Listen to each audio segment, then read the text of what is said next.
एक दौर दराज वादी में जहाँ सब्ज पहाड़ बादलों से बातें करते थे और रात के वक्त आसमान इतना साफ होता था कि हर सितारा साफ नजर आता था। वहाँ एक नन्हा सा सितारा रहता था जिसका नाम था ज़ारा। ज़ारा बाकी सितारों की तरह चमकदार नहीं थी। जब आसमान पर रात होती बाकी सितारे रोशनी से जगमगाते, मगर ज़ारा की रोशनी बहुत हल्की थी, इतनी कि अक्सर जमीन से कोई उसे देख भी नहीं पाता था। बाकी सितारे कभी कभी उस पर हंसते, तुम कभी हमारे जैसी रोशन नहीं बन सकती। ज़ारा खामोश रहती, मगर उसके दिल में एक ख्वाहिश थी, काश मैं भी सबकी तरह चमक सकूं। हर रात वो आसमान के किनारे बैठकर जमीन को देखती, जहाँ बच्चे खुशी से खेलते, चराग जलते और जगनों रोशनी फैलाते।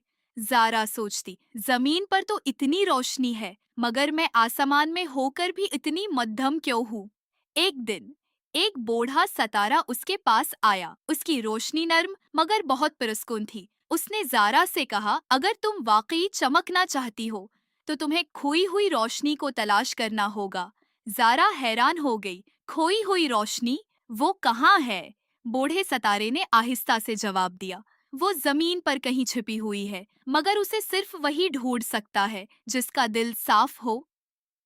ये सुनकर ज़ारा के दिल में उम्मीद जाग गई। उसी रात उसने फैसला किया कि वो जमीन पर जाएगी। ज़ारा ने पहली बार आसमान छोड़ा और आहिस्ता आहिस्ता जमीन की तरफ उतरने लगी। जैसे जैसे वो नीचे आ रही थी, उसकी रोशनी और भी कमजोर हो रही थी, मगर वो रखी नहीं। जब वो जमीन पर पहुंची तो सब कुछ उसके लिए नया था। दरख्त, दरिया, जानवर और इंसान। वो एक जंगल में उतरी जहां रात का अंधेरा छाया हुआ था। दरख्त लंबे और घने थे और हर तरफ अजीब सी खामोशी थी। ज़ारा थोड़ी सी डर गई, मगर उसने हिम्मत की। कुछ ही देर बाद उसने एक छोटे से बच्चे को देखा जो जंगल में अकेला बैठा रो रहा था। ज़ारा उसके करीब गई और आहिस्ता से बोली, तुम क्यों रो रहे हो? बच्चा चौंक गया। तुम कौन हो? ज़ारा मुस्कुराई, मैं एक सितारा हूँ और मैं तुम्हारी मदद करना चाहती हूँ। बच्चे ने बताया कि वो रास्ता भूल गया है और उसे घर का रास्ता नहीं मिल रहा। ज़ारा ने फौरन फैसला किया, मैं तुम्हें रास्ता दिखाऊंगी। वो आहिस्ता आहिस्ता चमकने लगी और बच्चे को रास्ता दिखाने लगी। काफी देर बाद वो बच्चे को उसके घर तक ले आई। बच्चे की माँ ने खुश होकर उसे गले लगा लिया। ज़ारा ने पहली बार महसूस किया कि उसकी रोशनी थोड़ी सी बढ़ गई है। ज़ारा ने अपनी तलाश जारी रखी। आगे चलकर उसे एक जख्मी हरन मिला जो चल नहीं पा रहा था। ज़ारा ने उसके पास बैठकर उसे हौसला दिया और उसके लिए पानी तलाश किया। काफी मेहनत के बाद हिरन दोबारा खड़ा हो गया और एक बार फिर ज़ारा की रोशनी पहले से ज्यादा चमकने लगी। रात गुजरती गई और ज़ारा अपनी तलाश में आगे बढ़ती रही। उसने एक भूखी चिड़िया की मदद की, एक चीवंटी को बचाया, एक बूढ़ी औरत के घर का चराग जलाया। हर बार उसकी रोशनी बढ़ती गई, मगर अभी तक उसे खोई हुई रोशनी नहीं मिली थी। आखिरकार वो एक पहाड़ की चोटी पर पहुंची। वहां एक बहुत बड़ा सुनहरी दरख्त खड़ा था जो हल्की हल्की रोशनी दे रहा था। ज़ारा ने सोचा, शायद यही वो जगह है।